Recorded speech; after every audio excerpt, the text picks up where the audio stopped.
अब हम equation of motion से रिलेटेड एग्जाम्पल करने वाले हैं। एनसीईआरटी का क्वेश्चन लिया है मैंने। ये क्वेश्चन क्या बोल रहा है, a bus starting from rest moves with a uniform acceleration of 0.1 metre per second square for 2 minutes.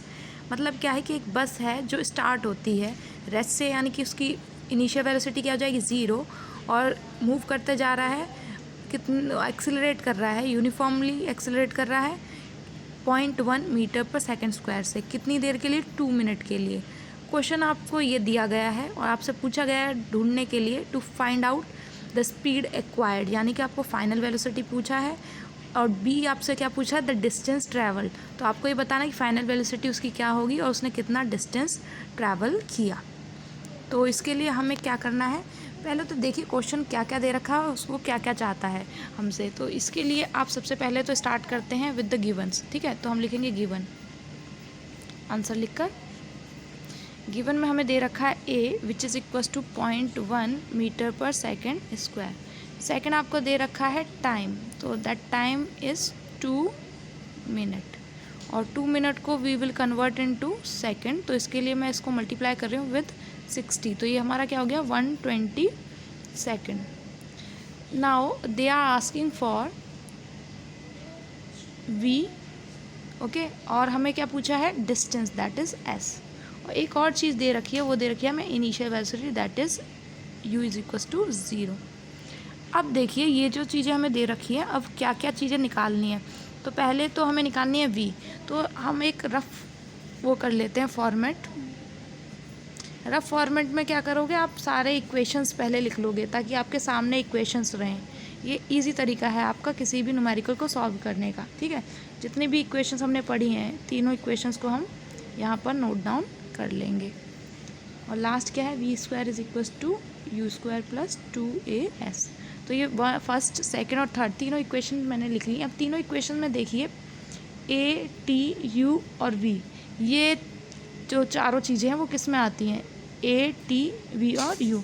तो आप देखेंगे कि ये फर्स्ट इक्वेशन में हमारी आ रही है। इसका मतलब हमें सबसे पहले फर्स्ट इक्वेशन से वी की वैल्यू निकालनी है। ठीक है, तो हम यूज़ करते हैं by using first equation of motion. ठीक है, क्या है, v is equal to U plus A T, और u की जगह हम क्या करेंगे 0, प्लस a की जगह हम क्या पुट करेंगे 0.1, और t की जगह हम पुट करेंगे 120। और इसको फिर सॉल्व कर लेते हैं हम। तो ये जो है इसको मैं 1/10 लिख सकती हूँ। 0.1 को 0 को तो ऐड करने से कोई मतलब नहीं है, सीधा यहाँ पर आ जाते हैं हम, मल्टीप्लाई 120, और ये कट गया आपका। तो v इज इक्वल टू आपका क्या आ गया 12 मीटर पर सेकेंड। तो ये हमारा फर्स्ट पोर्शन हो गया। अब देखिए सेकंड पोर्शन करने के लिए हमें क्या करना पड़ेगा।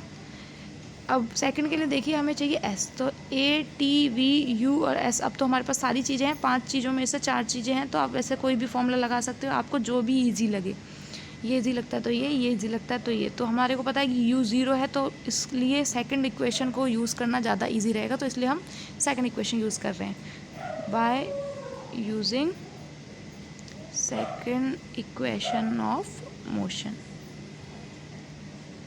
क्या बोल रहा है, S is equal to U T plus half A T square. Value put कर देंगे। यू जो है आपको 0 दे रखा है, टाइम आपको कितना था 120 सेकेंड का इस, ठीक है। उसके बाद प्लस हाफ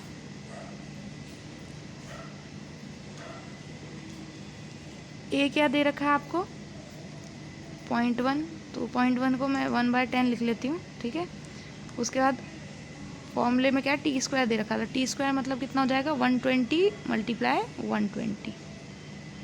चाहो तो इसको पूरा आप लिख सकते हो 120 का स्क्वायर, और ऐसे भी कर सकते हैं। सॉल्व करने में जैसा भी आपको इजी पड़े आपको सॉल्व करना है।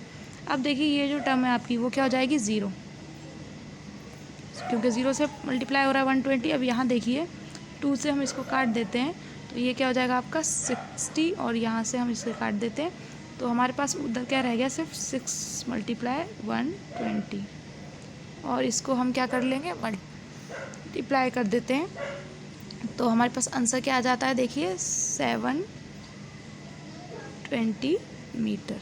आई होप आपको ये न्यूमेरिकल समझ में आ गया होगा।